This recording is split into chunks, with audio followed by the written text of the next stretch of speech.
ಎಲ್ಲರಿಗೂ ನಮಸ್ಕಾರ. ನಾನು ಈ ದಿನ 1 kg ಬೆಂಡೆಕಾಯಿ ತೊಗೊಂಬಂದಿದ್ದೀನಿ. ಎಲ್ಲ ಸಾರ ಸೆಟ್ಟು, ಎಲ್ಲವುದು ಕೂಡ ದೊಡ್ಡದು ಸಣ್ಣದು ಎಲ್ಲ ಕೂಡ ಎಳೆದಾಗಿದೆ, ಯಾವುದು ಬಲ್ತಿಲ್ಲ. ಇದರಲ್ಲಿ ನಾನು ಒಂದು ಸ್ವಲ್ಪ ಚಿಕ್ಕ ಸೈಜಿಂದು ಈ ಥರದ್ದೆಲ್ಲ ತೊಗೊಂಡು ಇವತ್ತು ಡೈರೆಕ್ಟ್ ಡ್ರೈ ಪಲ್ಯ ಮಾಡ್ತಾಯಿದ್ದೀನಿ. ಡೈರೆಕ್ಟ್ ಡ್ರೈ ಪಲ್ಯ ಅಂತ ಯಾಕೆ ಹೇಳ್ತಾ ಇದ್ದೀನಿ ಅಂದರೆ, ಇದನ್ನು ನಾನು ಎಷ್ಟೊಂದು ಡಿಶ್ ಮಾಡಿದ್ದೀನಿ. ಬೆಂಡೆಕಾಯ್ದು ತೊಳ್ಕೊಂಡು ಕಾಟನ್ ಬಟ್ಟೆಲಿ ಒರೆಸ್ಕೊಂಡು ಹೆಚ್ಕೊಂಡು ಹುರಿದಿಟ್ಕೊಂಡು ಆನಂತರ ಪಲ್ಯ ಮಾಡ್ತಿದ್ವಿ. ಇವತ್ತು ಸಪ್ರೇಟಾಗಿ ಹುರಿಯೋದೇ ಇಲ್ಲ, ಡೈರೆಕ್ಟಾಗಿ ಹಾಕಿ ಮಾಡ್ತಾಯಿದ್ದೀನಿ. ಅದನ್ನು ತೋರಿಸ್ತಾ ಇದ್ದೀನಿ. ಈಗ ನೋಡಿ, ಈ ಸೈಜಿಂದೆಲ್ಲ ಒಂದು ಕಡೆ ಸೇರಿಸ್ಕೊಂಡು ದೊಡ್ಡದೆಲ್ಲ ತೆಗೆದಿಟ್ಕೊಂಡು ಒಂದು ಸ್ವಲ್ಪ ಎಳೆದಿದ್ದರೆ ಚೆನ್ನಾಗಿರುತ್ತೆ ಈ ಥರ ಪಲ್ಯಕ್ಕೆ. ಅದಕ್ಕೋಸ್ಕರ ಈಗ ರೆಡಿ ಮಾಡ್ಕೊಳ್ತೀನಿ. ತೊಳೆದು ಕಾಟನ್ ಬಟ್ಟೆಲಿ ಒರೆಸ್ಕೊಂಡು ಹೆಚ್ಕೊಂಡು ರೆಡಿ ಮಾಡ್ತೀನಿ. ನೋಡಿ, ಬೆಂಡೆಕಾಯನ್ನು ತೊಳೆದು ಕಾಟನ್ ಬಟ್ಟೆಲಿ ಒರೆಸಿ ಎಲ್ಲ ರೆಡಿ ಮಾಡ್ಕೊಂಡಿದ್ದೀನಿ. ಈಗ ನೋಡಿ, ತೊಟ್ಟು ಮಾತ್ರ ಕಟ್ ಮಾಡ್ತಾ ಇದ್ದೀನಿ ನಾನು. ಇನ್ನು ತುದಿ ಎಲ್ಲ ಹಾಗೇ ಇರುತ್ತೆ, ಅದನ್ನು ಕೂಡ ಹಾಕ್ಬೋದು. ಈಗ ನೋಡಿ, ಇಷ್ಟಿಷ್ಟಪ್ಪ ಹೆಚ್ಕೊಳ್ತಾ ಇದ್ದೀನಿ ಎಲ್ಲದನ್ನು.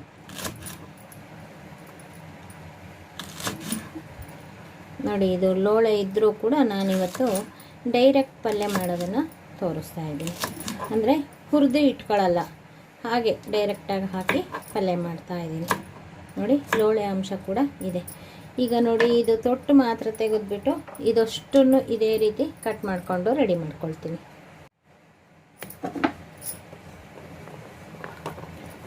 ನೋಡಿ, ಈಗ ಅಷ್ಟು ಬೆಂಡೆಕಾಯಿನೂ ಇಷ್ಟು ಸಣ್ಣದಾಗಿ ಹೆಚ್ಕೊಂಡಿದ್ದೀನಿ. ಇದರಲ್ಲಿ ನಿಜವಾಗ್ಲೂ ಲೋಳೆ ಇದೆ, ಗೊತ್ತಾಯ್ತಾ? ಇವಾಗ ಒಂದೆರಡು ಸಲ ಹೀಗೆ ಆಡಿಸಿದ್ರೆ, ಒಂದು ಸೌಟು ಅಥವಾ ಏನಾದರೂ ಆಯಿತು, ಹಿಂಗೆ ಆಡಿಸಿದ್ರೆ ಒಂದು ಸ್ವಲ್ಪ ಮೇಲ್ಗಡೆ ಏನಾದರೂ ಲೋಳೆ ಅಂಶ ಇದ್ದರೆ ಇದಕ್ಕೆ ಕಚ್ಕೊಳ್ಳುತ್ತೆ. ಅಷ್ಟು ತೆಕ್ಕೊಂಡ್ರೆ ಸಾಕು. ಈಗ ನಾವು ಇದನ್ನು ಎಣ್ಣೆ ಹಾಕಿ ಉರಿಯೋದೇನು ಬೇಡ, ಡೈರೆಕ್ಟು ಪಲ್ಯ ಮಾಡ್ತಾ ಇದ್ದೀನಲ್ಲ, ಫಸ್ಟೇ ಸುಮ್ಮನೆ ಎಣ್ಣೆ ಹಾಕ್ತೇನೆ, ಒಲೆ ಮೇಲೆ ಹಿಡ್ದಲೇ ಒಂದೆರಡು ಸಲ ಹಿಂಗೆ ಆಡಿಸಿದ್ರೆ ಮೇಲೇನಾದರೂ ನಮಗೆ ಲೋಳೆ ಅಂಶ ಇದ್ದರೆ ಇದಕ್ಕೆ ಹತ್ಕೊಳ್ಳುತ್ತೆ. ನೋಡಿ, ಒಂದು ಸ್ವಲ್ಪ ಲೋಳೆ ಅಂಶ ಹತ್ಕೊಂಡಿದೆ, ಅಷ್ಟು ತೆಕ್ಕೊಂಡ್ರೆ ಸಾಕು. ನೋಡಿ, ಬೆಂಡೆಕಾಯಿ ಹೆಚ್ಚಿಟ್ಕೊಂಡಿದ್ದಾಗಿದೆ. ಈಗ ಇದಕ್ಕೆ ಇಷ್ಟು ಮಸಾಲೆನ ಬಳಸ್ತಾ ಇದ್ದೀನಿ ಡೈರೆಕ್ಟ್ ಡ್ರೈ ಪಲ್ಯ ಮಾಡೋದಕ್ಕೆ. ನೋಡಿ, ಹುಣಸೆ ಹಣ್ಣನ್ನು ನೆನೆ ಹಾಕ್ಕೊಂಡಿದ್ದೀನಿ. ಇದರಲ್ಲಿ ಗಟ್ಟಿ ಹುಳಿ, ಅಂದರೆ ನೀರು ಜಾಸ್ತಿ ಹಾಕ್ತಲೇ ಗಟ್ಟಿ ಹುಳಿ ಒಂದು 2-3 ಸ್ಪೂನ್ ತೊಗೋಬೇಕು, ಇದಕ್ಕೆ ಸಾಕಾಗುವಷ್ಟು. ನೆಕ್ಸ್ಟು ನೋಡಿ, ರುಚಿಗೆ ತಕ್ಕಷ್ಟು ಉಪ್ಪು, ಸಣ್ಣ ಉಪ್ಪನ್ನೇ ತೊಗೊಂಡಿದ್ದೀನಿ. ಏಕೆಂದರೆ ಇದಕ್ಕೆ ಹೆಚ್ಚಿಗೆ ನೀರು ಬಳಸೋದಿಲ್ಲ. ಅಡ್ಜಸ್ಟ್ ಆಗದೆ ಹೋದರೆ ಮಾತ್ರ 1-2 ಸ್ಪೂನ್ ಬಳಸಬೇಕಾಗುತ್ತೆ. ನೋಡಿ, 1 ಬಟ್ಲು ತೆಂಗಿನ ತುರಿ ತೊಗೊಂಡಿದ್ದೀನಿ. ಇದು ಅಷ್ಟೇ, ಒಂದು ಸ್ವಲ್ಪ ಡ್ರೈ ತೆಂಗಿನಕಾಯಿ ಇರುತ್ತಲ್ಲ, ನಾವು ಉಳ್ದಿದ್ದನ್ನ ಫ್ರಿಜ್ಜಲ್ಲಿ ಇಟ್ಟಿರ್ತೀವಲ್ಲ, ಆ ಥರ ತುರ್ಕೊಂಡ್ರೆ ಸಾಕು. ಹಸಿ ಕಾಯೇ ಬೇಕು ಅಂತ ಏನಿಲ್ಲ. ನೋಡಿ, ಹಸಿರು ಮೆಣಸಿನ್ಕಾಯಿ ತೊಗೊಳ್ತಿದ್ದೀನಿ. ಒಂದು 4-5 ಈ ಥರ ಸಣ್ಣದಾಗಿ ಹೆಚ್ಚಿಟ್ಕೊಂಡಿದ್ದೀನಿ. 1 ಬಟ್ಲು ಕೊತ್ತಂಬರಿ ಸೊಪ್ಪು ಹೆಚ್ಚಿಟ್ಕೊಂಡಿದ್ದೀನಿ. ನೋಡಿ, 1 ಸ್ಪೂನಷ್ಟು ಉದ್ದಿನಬೇಳೆ, ಸಾಸಿವೆ ತಗೊಳ್ತಾ ಇದ್ದೀನಿ ಒಗ್ಗರಣೆಗೆ. ಇದು ಒಂದು ಸ್ವಲ್ಪ ಮಸಾಲ, ಅಂದರೆ ನಾನು ಇವತ್ತು ಮ್ಯಾಜಿಕ್ ಮಸಾಲ ಅಂತ ಇತ್ತು, ಆ ಮಸಾಲಾನ ಬಳಸ್ತಾ ಇದ್ದೀನಿ. ನೋಡಿ, ಒಂದು ಸ್ಪೂನಷ್ಟು ಉದ್ದಿನಬೇಳೆ, 1 ಸ್ಪೂನಷ್ಟು ಸಾಸಿವೆ ತಗೊಳ್ತಾ ಇದ್ದೀನಿ. ಇದರಲ್ಲಿ ಗರಂ ಮಸಾಲ ಬೇಕಾದರೂ ಬಳಸ್ಬೋದು, ಬೇರೆ ಯಾವುದಾದ್ರೂ ಮಸಾಲ ಬಳಸ್ಬೋದು. ನಾನಿವತ್ತು ಮ್ಯಾಜಿಕ್ ಮಸಾಲ ಅಂತ ತರಿಸಿದ್ದೆ, ಅದರಲ್ಲಿ ಒಂದು ಅರ್ಧ ಸ್ಪೂನ್ ತೊಗೊಳ್ತಾ ಇದ್ದೀನಿ. ಖಾರದ ಪುಡಿ ಸಾಕಷ್ಟು 1-1.5 ಸ್ಪೂನ್ ತೊಗೊಂಡಿದ್ದೀನಿ. ನೋಡಿ, ಇಷ್ಟೆಲ್ಲ ಉಪಯೋಗಿಸ್ಬಿಟ್ಟು ಇವತ್ತು ನೋಡಿ ಡೈರೆಕ್ಟ್ ಡ್ರೈ ಬೆಂಡೆಕಾಯಿ ಪಲ್ಯ. ನೋಡಿ, ಗ್ಯಾಸ್ ಹಚ್ಚಿ ಒಂದು ನಾನ್ ಸ್ಟಿಕ್ ತವಾನ ಗ್ಯಾಸ್ ಮೇಲೆ ಇಟ್ಟಿದ್ದೀನಿ. ನೋಡಿ, ಒಂದು ನಾನ್ ಸ್ಟಿಕ್ ತವಾನ ಗ್ಯಾಸ್ ಮೇಲೆ ಇಟ್ಟಿದ್ದೀನಿ. ಒಂದು 2 ಸ್ಪೂನು, ಇದು ಒಂದು ಸ್ವಲ್ಪ ದೊಡ್ಡ ಸ್ಪೂನ್ ಇದೆ, ಇದರಲ್ಲಿ 1-2 ಸ್ಪೂನು ಎಣ್ಣೆ ಹಾಕ್ಕೊಂಡಿದ್ದೀನಿ. ನೋಡಿ, ನಾನಿವಾಗ ಗ್ಯಾಸ್ ಹಚ್ಚಿದ್ದೀನಿ, ಎಣ್ಣೆ ಬಿಸಿಯಾಗಿದೆ, ಸಾಸಿವೆ ಹಾಕ್ತಾ ಇದ್ದೀನಿ. ನೋಡಿ, ಸಾಸಿವೆ ಎಲ್ಲ ಸಿಡಿತಾ ಇದೆ. ಈಗ ನಾನು ಉದ್ದಿನಬೇಳೆ ಹಾಕಿದ್ದೀನಿ. ಇದ್ರ ಜೊತೆಗೆ ಕರಿಬೇವು ತೋರಿಸಿರಲಿಲ್ಲ, ಕರಿಬೇವು ಹಾಕ್ತಾ ಇದ್ದೀನಿ. ನೋಡಿ ಉದ್ದಿನಬೇಳೆ ಒಂದು ಸ್ವಲ್ಪ ಕೆಂಪತ್ತಿದ್ರೆ ಸಾಕು. ಈಗ ಹಸಿರು ಮೆಣಸಿನ್ಕಾಯಿ ಹಾಕ್ತಾ ಇದ್ದೀನಿ.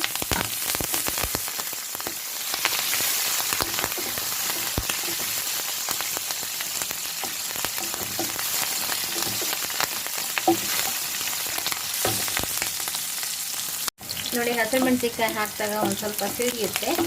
ಈಗ ನೋಡಿ ಹದವಾಗ ಆಗಿದೆ. ಈಗ ನಾನು ಇದಕ್ಕೆ ಬೆಂಡೆಕಾಯಿ ಹಾಕ್ತಾ ಇದ್ದೀನಿ ಡೈರೆಕ್ಟಾಗಿ, ಹುರಿದಿಟ್ಕೊಂಡಿಲ್ಲ.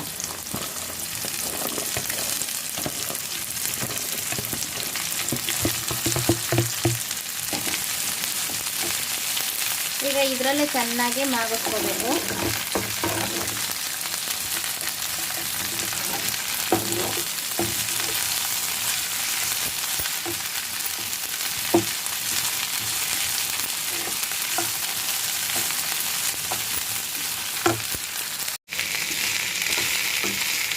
ನೋಡಿ ಇವಾಗ ಬೆಂಡೆಕಾಯಿ ಒಂದು ಸ್ವಲ್ಪ ಜಾಸ್ತಿ ಗ್ರೀನ್ ಆದಂಗೆ ಆಗುತ್ತೆ. ಆದರೆ ಇಷ್ಟೇ ಸಾಕಾಗೋದಿಲ್ಲ, ಚೆನ್ನಾಗಿ ಹುರ್ಕೋಬೇಕು. ಒಂದು ಸ್ವಲ್ಪ ಇದು ಒಂದು ಸ್ವಲ್ಪ ಟೈಮ್ ಹಿಡಿಯುತ್ತೆ. ಬೇಕು ಅಂದರೂ ಇನ್ನೂ ಒಂದು ಸ್ವಲ್ಪ ಎಣ್ಣೆ ಹಾಕೋಬೋದು. ನೋಡಿ ಎಣ್ಣೆ ಇಲ್ಲ, ನಾನು ಇಷ್ಟೇ ಹಾಕಿದ್ದೀನಿ ಸಾಕು ಅಂತ. ಇದೆಲ್ಲ ಚೆನ್ನಾಗಿ ಕೆಂಪುಗಾಗಲಿ.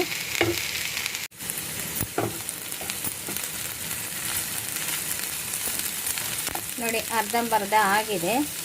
ಈಗ ಇದಕ್ಕೆ ಒಂದೇ ಒಂದು ಸ್ವಲ್ಪ ಉಪ್ಪು ಹಾಕಿರ್ತೀನಿ, ಆನಂತರ ಮತ್ತೆ ಹಾಕ್ಬೋದು. ಇದನ್ನು ಚೆನ್ನಾಗಿ ಗೊತ್ಕೊಳ್ಳೋಣ. ಒಂದು ಸ್ವಲ್ಪ ಬೇಗ ಮೆತ್ತಗಾಗುತ್ತೆ ಉಪ್ಪು ಹಾಕಿದರೆ. ಈಗ ನಾವು ಹಿಂಗೆ ಎತ್ತಿ ಹಾಕಿದರೆ ಪುಡಿ ಪುಡಿಯಾಗಿ ಉದುರಬೇಕು ಬೆಂಡೆಕಾಯಿ, ಆ ರೀತಿ ಆಗುತ್ತೆ, ಚೆನ್ನಾಗಾಗುತ್ತೆ. ಇನ್ನು ಒಂದು ಸ್ವಲ್ಪ ಹುರ್ಕೊಳ್ಳೋಣ. ನೋಡಿ ಇವಾಗೆಲ್ಲ ಚೆನ್ನಾಗಾಗಿದೆ. ಬೇಕಾದರೆ ನೀವು ಒಂದು ತಿಂದು ನೋಡ್ಬೋದು, ಚೆನ್ನಾಗಾಗಿರುತ್ತೆ. ಮೆತ್ತಗಾಗಿದೆ, ಕ್ರಂಚಿನೆಸ್ ಇಲ್ದಂಗೆ ಮೆತ್ತಗಾಗಿರಬೇಕು. ಇದು ತಿನ್ನಲಿಕ್ಕೂ ಕೂಡ ತುಂಬ ಚೆನ್ನಾಗಿದೆ, ಯಾಕೆಂದರೆ ಒಂದು ಸ್ವಲ್ಪ ಉಪ್ಪು ಹಾಕಿದ್ದೀವಲ್ಲ, ಹಾಕ್ತಿದ್ದೀನಲ್ಲ, ಚೆನ್ನಾಗಾಗಿದೆ. ನೋಡಿ ಹಿಂಗೆ ಎತ್ತು ಹಾಕಿದರೆ ಹಾಗೆ ಏನು ಅಂದ್ಕೊಂಡಂಗೆ ಉದುರುತ್ತೆ. ಈಗ ನಾವು ಗಟ್ಟಿ ಹುಳಿ ಕಲಸಿ ಹಿಂಡಿಟ್ಕೊಂಡಿದ್ದೀನಿ, ಅದನ್ನು ಹಾಕ್ತಾಯಿದ್ದೀನಿ. ಇದನ್ನು ಒಂದು ಸ್ವಲ್ಪ ಎಲ್ಲ ಹತ್ತೋ ಹಂಗೆ ಮಾಡ್ಕೊಳ್ಳೋಣ.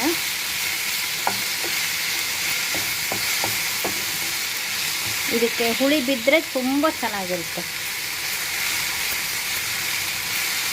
ನೋಡಿ ಇದಾಗಿದೆ. ಅದರ ನಂತರ ಖಾರದ ಪುಡಿ,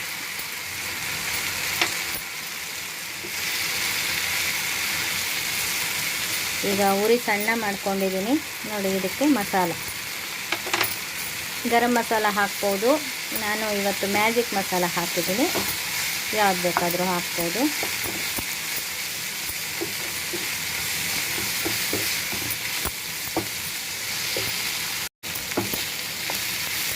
ನೋಡಿ ಎಲ್ಲ ಕೈಯಾಡಿದ್ದೀನಿ.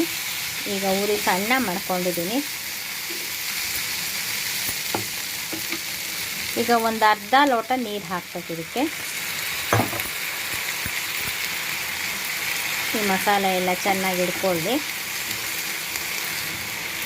ಇದು ಡ್ರೈ ಆಗುತ್ತೆ. ಇದನ್ನು ಒಂದು ಸ್ವಲ್ಪ ಮುಚ್ಚಿ ಬೇಯಿಸ್ಬೇಕು ಈಗ ಸಣ್ಣ ಊರಿನಲ್ಲೇ.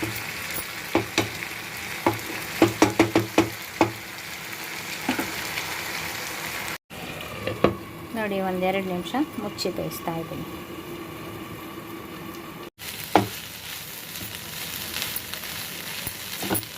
ನೋಡಿ ಎಲ್ಲ ಡ್ರೈ ಆಗಿದೆ, ಚೆನ್ನಾಗಿ ಮಗುತ್ಕೊಂಡಿದ್ದೀನಿ. 1-4 ಹೊತ್ತು ಕೈ ಆಡಿಸ್ತಾ ಎಲ್ಲ ಚೆನ್ನಾಗಿದೆ. ಒಂದು ಸ್ವಲ್ಪ ಉಪ್ಪು ಬೇಕು ಅನಿಸುತ್ತೆ, ಅದಕ್ಕೆ ಒಂದು ಸ್ವಲ್ಪ ಹಾಕ್ತಿದ್ದೀನಿ. ಇದನ್ನು ಮತ್ತೆ ನೋಡಿ ಎಷ್ಟು ಸಖತ್ತಾಗಿದೆ ಗೊತ್ತಾ. ಡೈರೆಕ್ಟ್ ಡ್ರೈ ಪಲ್ಯ ಬೆಂಡೆಕಾಯಿದು ಸಖತ್ತಾಗಿದೆ. ನೋಡಿ ಇಷ್ಟೇ ಸಾಕು. ಬೇರೆ ಏನು ಪುಡಿಗಳು ಅಥವಾ ಹಿಟ್ಟುಗಳು ಅದೇನು ಹಾಕೋದು ಬೇಡ. ಸಖತ್ತಾಗಿದೆ. ಇದೆ ಏನು ಸಖತ್ತಾಗಿದೆ ಗೊತ್ತಾ. ನೋಡಿ ನಿಮ್ಮ ಅನುಕೂಲಕ್ಕೆ ಬರುತ್ತೆ ಅಂತ ನಾನು ಈ ವಿಡಿಯೋ ಮಾಡಿ ತೋರಿಸಿದ್ದೀನಿ. ಈ ವಿಡಿಯೋ ನಿಮಗೂ ಇಷ್ಟ ಆಗಿದ್ದರೆ ಲೈಕ್ ಮಾಡಿ, ಶೇರ್ ಮಾಡಿ, ಮತ್ತು ನಮ್ಮ ಚಾನಲ್ಗೆ ಇದುವರೆಗೂ ಸಬ್ಸ್ಕ್ರೈಬ್ ಆಗಿಲ್ಲ ಅಂದರೆ ಈ ಕ್ಷಣದಿಂದ ಸಬ್ಸ್ಕ್ರೈಬ್ ಆದರೆ ನಿಮ್ಮ ದಿನನಿತ್ಯದ ಅನುಕೂಲಕ್ಕೆ ಬರುವಂತಹ ವಿಡಿಯೋಗಳನ್ನೇ ನಾನು ಮಾಡ್ತಾ ಇರ್ತೀನಿ. Thank you for watching.